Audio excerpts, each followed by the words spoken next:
Right, a big day out, as I said, on the hustings today. Both major party leaders spruiking their election messages just days to go. Anthony Albanese was in WA today, where he came under fire from the travelling media for not answering questions over Labor's costings. I was also surprised to see for yet another day running, we had a much shorter day on the Labor hustings than we're seeing from the Prime Minister, which says to me Labor strategists are worried that any gaffes from Albanese could derail the critical final days of this campaign. So they're being super cautious. Jonathan Lee was with the opposition leader in WA and has filed this report. Peter, with the campaign drawing to a close, Labor leader Anthony Albanese now leaves behind Western Australia and heads to the east coast of Australia. But he leaves behind serious questions over the nation's budget deficit. With popular WA Premier Mark McGowan by his side, the Labor leader toured a train manufacturing facility before he was repeatedly asked by journalists whether the deficit would be larger under the opposition. But as he did yesterday, avoided answering multiple questions. Will your costings be higher or lower than the $2.3 billion that the Liberal Party has outlined? Our costings will be out on Thursday. Can you be fair income with us and confirm that your deficits over 4 years that you'll unveil on Thursday will be higher? Let's get real. This government made $70 billion of announcements with no offsets, not a dollar offsets between December's MyEFO and the March budget that they brought forward. They will leave a legacy of $1 trillion of debt, resulting in a frustrated exchange as he left. Give us an answer. I don't want to disappoint you for Thursday. No, well, you've got an opportunity to be honest with the Australian people. We will, and we will put it out on Thursday. We're following you for answers, Mr Albanese, and you're now just not giving them.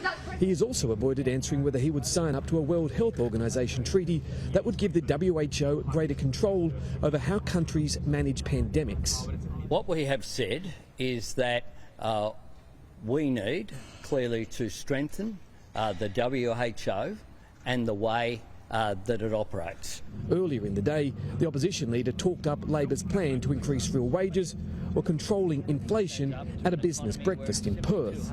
If I'm successful at this election, one of my first acts will be to convene an employment summit to bring employers and unions together to collaborate on secure work and to ensure that enterprise bargaining can work more effectively. After, in rapid-fire questions, he channeled Bob Hawke's legacy and advice. Stay the course, mate. Talked up his own character. I'm tough and resilient. I get things done.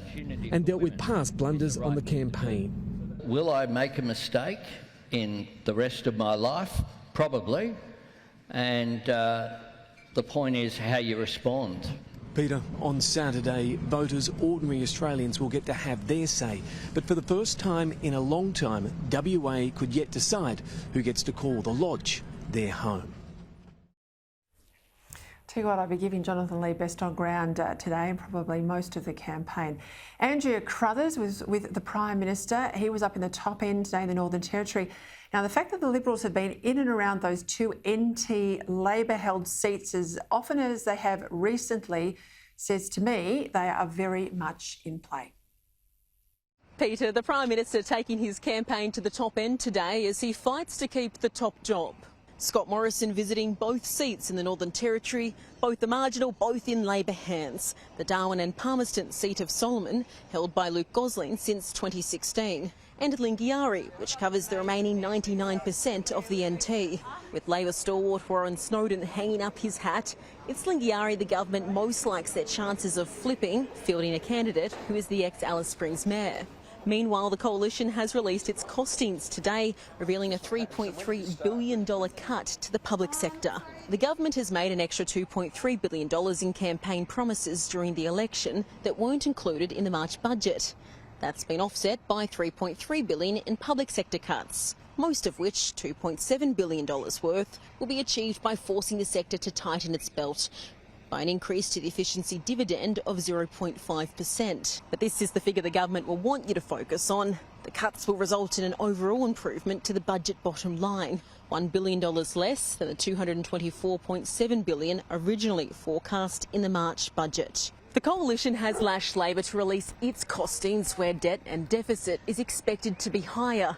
Two more figures that people will be keeping a close watch on this week: the wages and unemployment figures due out later this week.